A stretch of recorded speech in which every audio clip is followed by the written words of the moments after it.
আজকে থেকে কয়েক মাস আগে যখন নির্বাচনের প্রথম প্রচার অভিযান শুরু হয়, আমি সিলেটের পবিত্র মাটি থেকে সেই প্রচার অভিযান কাজ শুরু করেছিলাম এবং সেই দিনে সিলেটের জনসভা শেষ করে আমি হবিগঞ্জে যখন জনসভা করছি, সেই সময় আমি হবিগঞ্জের জনসভার মঞ্চ থেকে বলেছিলাম যে বিএনপি যদি সরকার গঠন করতে সক্ষম হয় ইনশাল্লাহ, তাহলে আমরা আমাদের চা বাগান শ্রমিকে যে সকল মায়েরা কাজ করে তাদের জন্য আমরা ফ্যামিলি কার্ড দেব।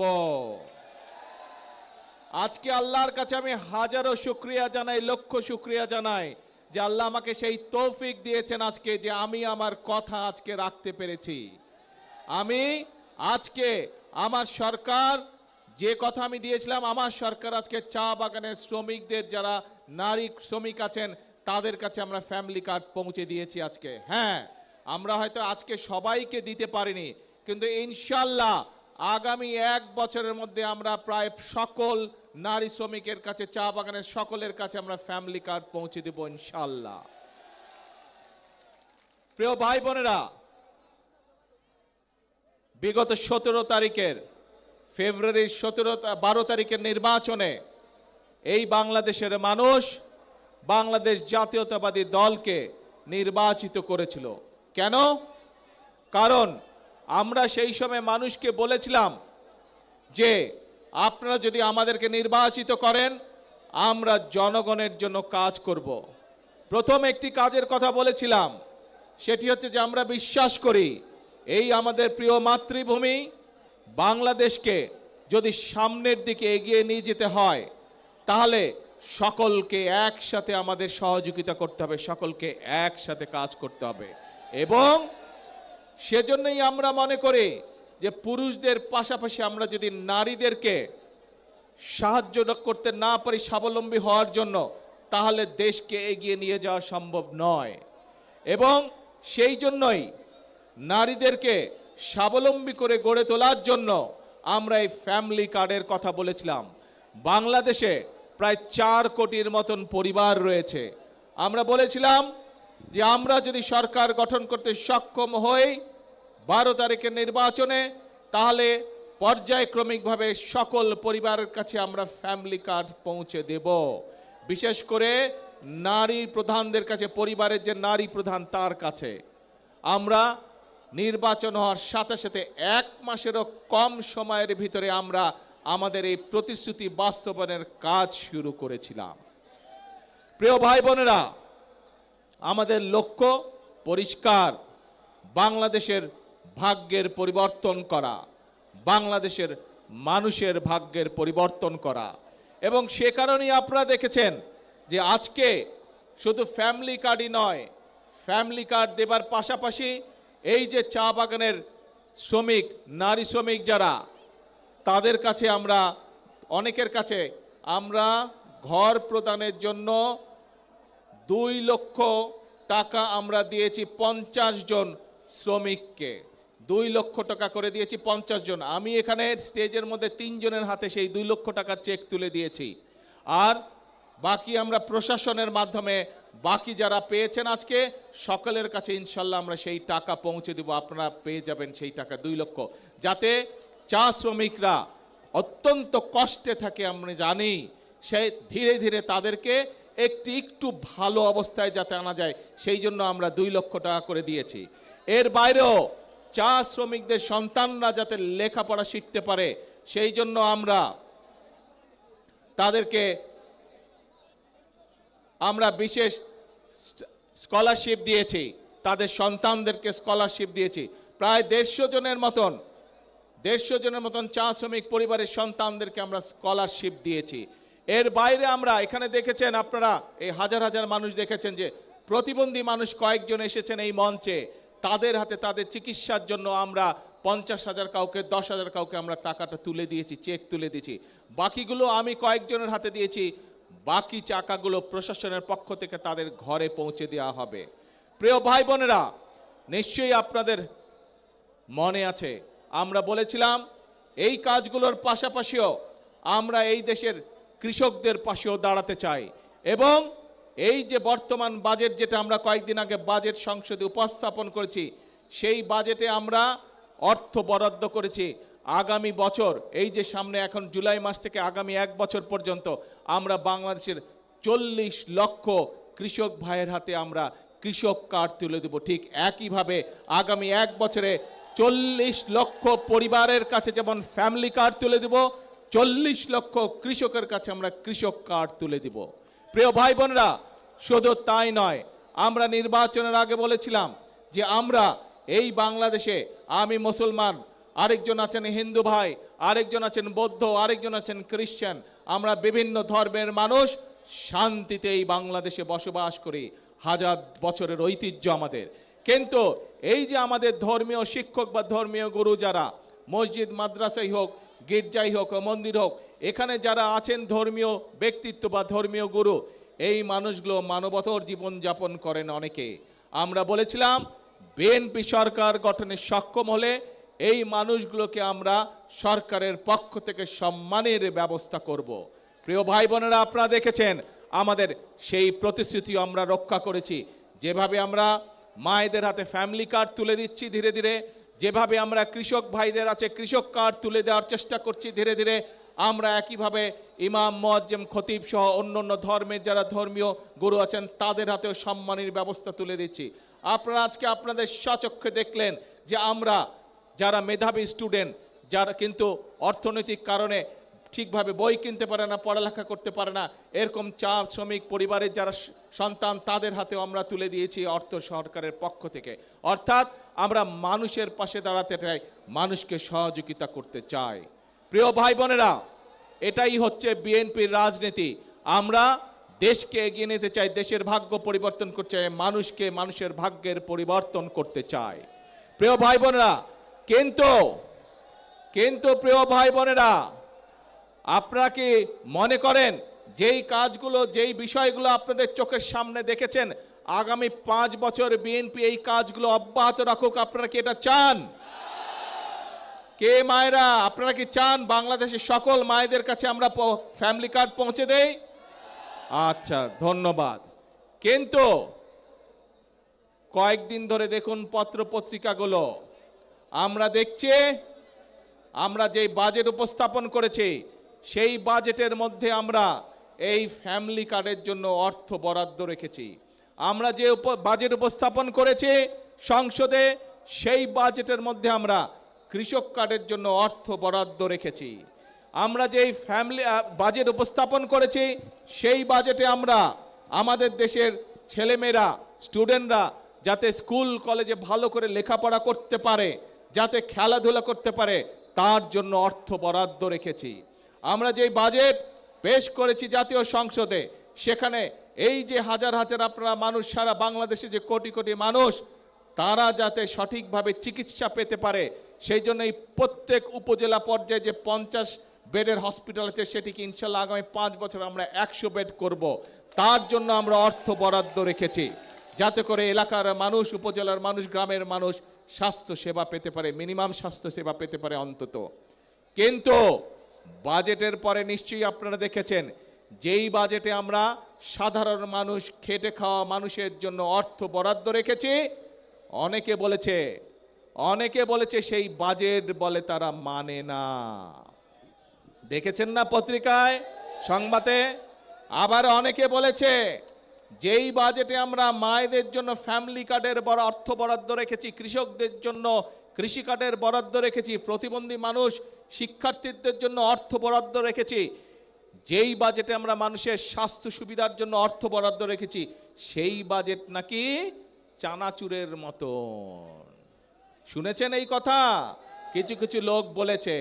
প্রিয় ভাই বোনেরা, যেই বাজেট জনগণের বাজেট, যেই বাজেটের মাধ্যমে, অর্থ বরাদ্দের মাধ্যমে আমরা জনগণের ভাগ্যের পরিবর্তন করতে চাই, সেই বাজেটকে যারা চানাচুরের সাথে তুলনা করে, যেই বাজেটে আমরা জনগণের জন্য স্বাস্থ্য সুবিধার অর্থ বরাদ্দ রেখেছি, কৃষক ভাইদের জন্য অর্থ বরাদ্দ রেখেছি, যেই বাজেটে আমাদের সন্তানরা যাতে ভালোভাবে লেখাপড়া শিখতে পারে তার জন্য সর্বোচ্চ বাজেট রেখেছি, সেই বাজেটকে বলে তারা গণবিরোধী বাজেট। দেখেছেন না? তাহলে প্রিয় ভাই বোনেরা, আমরা যাতে এই দেশের যারা শিল্পোদ্যোক্তা আছে, যারা মিল ফ্যাক্টরি তৈরি করতে পারে, তার ফলে আমাদের বেকারদের কর্মসংস্থানের ব্যবস্থা করতে পারে, সেই জন্য এই দেশে বাংলাদেশে যে সকল দ্রব্য তৈরি হয়, একই দ্রব্য কেউ যদি বিদেশ থেকে আমদানি করে তার উপরে আমরা শুল্ক বাড়িয়ে দিয়েছি, যাতে করে বাংলাদেশের মিল কলকারখানাগুলো রক্ষা পায়, যাতে করে সেই মিল কারখানাগুলো যদি চলে তাহলে আমাদের ছেলেমেয়েরা সেখানে চাকরি বাকরি করতে পারবে। একই জিনিস যদি বিদেশ থেকে আসে তখন আমাদের মিল কারখানা চলবে? বন্ধ হয়ে যাবে। সেই জন্য আমাদের মিল কারখানাগুলোকে আমরা প্রোটেকশন দিয়েছি, সেই ব্যবস্থা আমরা এই বাজেটের মধ্যে রেখেছি। প্রিয় ভাই বোনেরা, আমরা এই বাজেটের মধ্যে অর্থ বরাদ্দ রেখেছি এবং একই সাথে বিভিন্ন নিত্য প্রয়োজনীয় দ্রব্য, চাল, ডাল, তেল, নুন, চিনি, এই সবের উপরে যে শুল্ক আগে ছিল, সেই শুল্ক আমরা, যে ট্যাক্স ছিল সেই ট্যাক্সও আমরা উঠিয়ে নিয়েছি, যাতে জিনিসের দাম না বাড়ে। জনগণের কথা চিন্তা করে আমরা 60টি নিত্য প্রয়োজনীয় দ্রব্যের উপর থেকে আমরা শুল্ক প্রত্যাহার করে নিয়েছি এই বাজেটে। এখন প্রিয় ভাই বোনেরা, যেই বাজেটে 60টি পণ্যের উপর থেকে শুল্ক প্রত্যাহার করে না হয়, সেই বাজেটকে একটি দল বলে গণবিরোধী বাজেট। এখন জনগণের জন্য যেই বাজেটে সকল ব্যবস্থা রেখেছি, সেই বাজেটকে যারা গণবিরোধী বলে, তারা কি কখনো জনগণের বন্ধু হতে পারে? তারা কখনো জনগণের বন্ধু হতে পারে না প্রিয় ভাই বোনেরা। কাজেই যারা জনগণকে বিভ্রান্ত করতে চায় প্রিয় ভাই বোনেরা, সেটি সংসদের ভেতরেই হোক, সেটি সংসদের বাইরেই হোক, তাদের ব্যাপারে আপনাদেরকে সচেতন থাকতে হবে। কারণ এই সকল লোকেরা, এই সকল দলগুলো দেশে যদি অশান্তি করার সুযোগ পায়, তাহলে আমরা ফ্যামিলি কার্ড বাস্তবায়ন করতে পারবো না। এই লোকগুলো, এই দলগুলো যদি দেশে অশান্তি সৃষ্টি করে, তাহলে এই যে আজকে প্রতিবন্ধী মানুষগুলোকে যে আমরা সহযোগিতা করলাম, এই যে গরিব ছাত্র স্টুডেন্টগুলোকে যে আমরা সহযোগিতা করলাম, এই যে আমরা নিত্য প্রয়োজনীয় দ্রব্যের উপর থেকে 60টি দ্রব্যের উপর থেকে যে আমরা ট্যাক্স তুলে নিতে পারলাম, এইটি আমরা তাহলে কন্টিনিউ করতে পারবো না। কাজেই যারা এসব কাজে বাধা দিবে, কি ব্যবস্থা করা উচিত তাদের বিরুদ্ধে? সতর্ক থাকতে হবে তাদের বিরুদ্ধে, এবং জনগণকে ঐক্যবদ্ধ থাকতে হবে। বিএনপি হচ্ছে জনগণের দল। যতবারই এই দেশে নিরপেক্ষ নির্বাচন হয়েছে, যতবারই এই বাংলাদেশে মানুষ স্বাধীনভাবে ভোট দিতে পেরেছে, প্রত্যেকবার মানুষ ধানের শীষকে বিজয় করেছে। এবং এই যে মৌলভীবাজারের যতগুলো বড় বড় রাস্তাঘাট, স্কুল, কলেজ দেখেছেন, খোঁজ করে দেখুন, এগুলো সব বিএনপি মরহুম সাইফুর রহমান সাহেবের সময় এই কাজগুলো হয়েছিল। কাজেই প্রিয় ভাই বোনেরা, কথা সাফ কথা, যদি দেশের উন্নয়নকে অব্যাহত রাখতে হয়, যদি মা বোনদের হাতে ফ্যামিলি কার্ড পৌঁছে দিতে হয়, কৃষক ভাইদের হাতে যদি কৃষক কার্ড পৌঁছে দিতে হয়, উপজেলা স্বাস্থ্য কমপ্লেক্স যেটি আছে সেটিকে 50 বেড থেকে যদি 100 বেডে করতে হয়, যদি আমাদের ভবিষ্যৎ প্রজন্ম, আমাদের সন্তানদের শিক্ষার ব্যবস্থা ঠিক রাখতে হয়, তাহলে জনগণকে ঐক্যবদ্ধ থাকতে হবে। জনগণ যদি ঐক্যবদ্ধ থাকে, তাহলে কোনো ষড়যন্ত্র সফল হতে পারবে না। জনগণ যদি ঐক্যবদ্ধ থাকে, বাংলাদেশের গণতন্ত্রকে কেউ নষ্ট করতে পারবে না। বাংলাদেশের গণতন্ত্রকে কারা নষ্ট করেছিল আমরা সেটি ভালো করে জানি। আমরা দেখেছি দেশ স্বাধীনের সময়, দেশ স্বাধীনের আগে এবং পরবর্তী সময় গণতন্ত্র বিনষ্টকারী, গণতন্ত্রের বিরুদ্ধে ষড়যন্ত্রকারী সবগুলো একসাথে ছিল। মুখে মুখে বলতো আমরা একসাথে নাই, কিন্তু ভেতরে ভেতরে এরা সব সময় একসাথে কাজ করেছে এবং সকল সময় প্রত্যেকটি সময় বিএনপি বাংলাদেশ জাতীয়তাবাদী দল সব সময় জনগণের কাতারে ছিল। সেজন্যই বিএনপির সবচেয়ে বড় শক্তি জনগণের শক্তি। সেই জন্যই বিএনপি সকল সময় বলে থাকে জনগণই আমাদের সকল ক্ষমতার উৎস। প্রিয় ভাই বোনেরা এবং প্রিয় ভাই বোনেরা, আমরা দেখেছি বিভিন্ন সময়ে যখন দেশে জনগণ যখন ফুঁসে ওঠে গণতন্ত্র রক্ষা করার জন্য, আমরা বিভিন্ন সময় দেখেছি বিভিন্ন জনকে বিদেশে চলে যেতে। খালেদা জিয়া আপনাদেরকে রেখে কোথাও যায় নাই। খালেদা জিয়া আপনাদেরকে রেখে কখনো কোথাও যায় নাই। খালেদা জিয়া বলেছিল বাংলাদেশই হচ্ছে আমার প্রথম ঠিকানা, বাংলাদেশই হচ্ছে আমার শেষ ঠিকানা। প্রিয় ভাই বোনরা, আমরা হচ্ছি খালেদা জিয়ার সৈনিক, কাজে বাংলাদেশই হচ্ছে আমাদের প্রথম ঠিকানা, বাংলাদেশই হচ্ছে আমাদের শেষ ঠিকানা। আমাদের একটাই কাজ বাংলাদেশের মানুষের ভাগ্যের পরিবর্তন, আমাদের একটাই কাজ বাংলাদেশের ভাগ্যের পরিবর্তন। কাজে আসুন, এই দেশ আমাদেরকেই গড়তে হবে। এই দেশ আমাদের 20 কোটি মানুষের 40 কোটি হাতকে শ্রমিকের হাতে রূপান্তরিত করতে হবে। তাহলেই আমরা এই বাংলাদেশের ভাগ্যের পরিবর্তন করতে পারবো। প্রিয় ভাই বোনেরা, অনেকেই ওই যে যারা বিভ্রান্ত ছড়াতে চায়, এরা আবার কি বলে জানেন? এরা বলে ফ্যামিলি কার্ডের টাকা কোথা থেকে আসবে, কৃষক কার্ডের টাকা কোথা থেকে আসবে। আপনাদের সবাইকে সাক্ষী রেখে তাদের উদ্দেশ্যে আমি বলতে চাই, এই যে আজকে এখানে শ্রমিকদেরকে, চা শ্রমিকদেরকে ঘর নির্মাণের জন্য 2 লক্ষ টাকা দেওয়া হলো। চা শ্রমিকদের পরিবারের সন্তানদের লেখাপড়া করার জন্য 10,000 করে টাকা দেওয়া হলো তাদের বৃত্তি হিসাবে। এই যে মানুষের চিকিৎসার জন্য 50,000 করে টাকা দেওয়া হলো। এগুলা কখনো আগে শুনেছেন? আপনারা দেখেছেন? কেউ এর আগের সরকার দিয়েছিল? দেয় নাই। এটি কার অর্থ? জনগণের অর্থ। আমরা দেখেছি কিভাবে জনগণের অর্থ বিগত 1 যুগ ধরে, 17 বছর ধরে আমরা দেখেছি কিভাবে জনগণের অর্থ এই দেশ থেকে পাচার হয়ে গিয়েছিল। জনগণের অর্থ জনগণকে না দিয়ে একটি দল বিদেশে পাচার করে দিয়েছিল। প্রিয় ভাই বোনেরা, যারা বলে কোত্থেকে আসবে ফ্যামিলি কার্ডের টাকা, কোত্থেকে আসবে কৃষক কার্ডের টাকা, কোত্থেকে আসবে, তাদের উদ্দেশ্যে বলতে চাই, এই জনগণের টাকা আর পাচার হতে দেব না আমরা। জনগণের টাকা দিয়ে জনগণের জন্য কাজ করা হবে, জনগণের অর্থ দিয়ে দেশের জন্য কাজ করা হবে, দেশের ভাগ্যের পরিবর্তনের জন্য কাজ করা হবে, জনগণের জন্য কাজ করা হবে। কাজে ইনশাল্লাহ টাকার কোনো অভাব হবে না।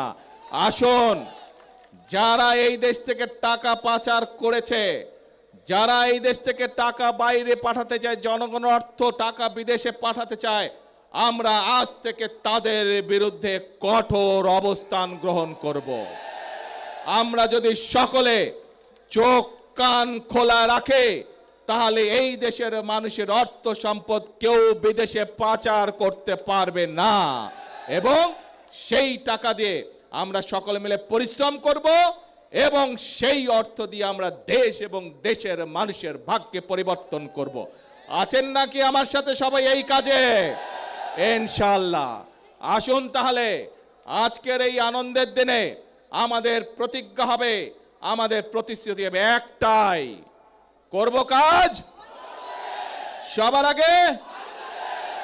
এবং একই সাথে আরেকটা নতুন কথা বলি, করব কাজ গর্ব দেশ, সবার আগে বাংলাদেশ, সবার জন্য বাংলাদেশ। করব কাজ সবার আগে, সবার জন্য বাংলাদেশ। আল্লাহ হাফেজ। বাংলাদেশ জিন্দাবাদ। আল্লাহ হাফেজ।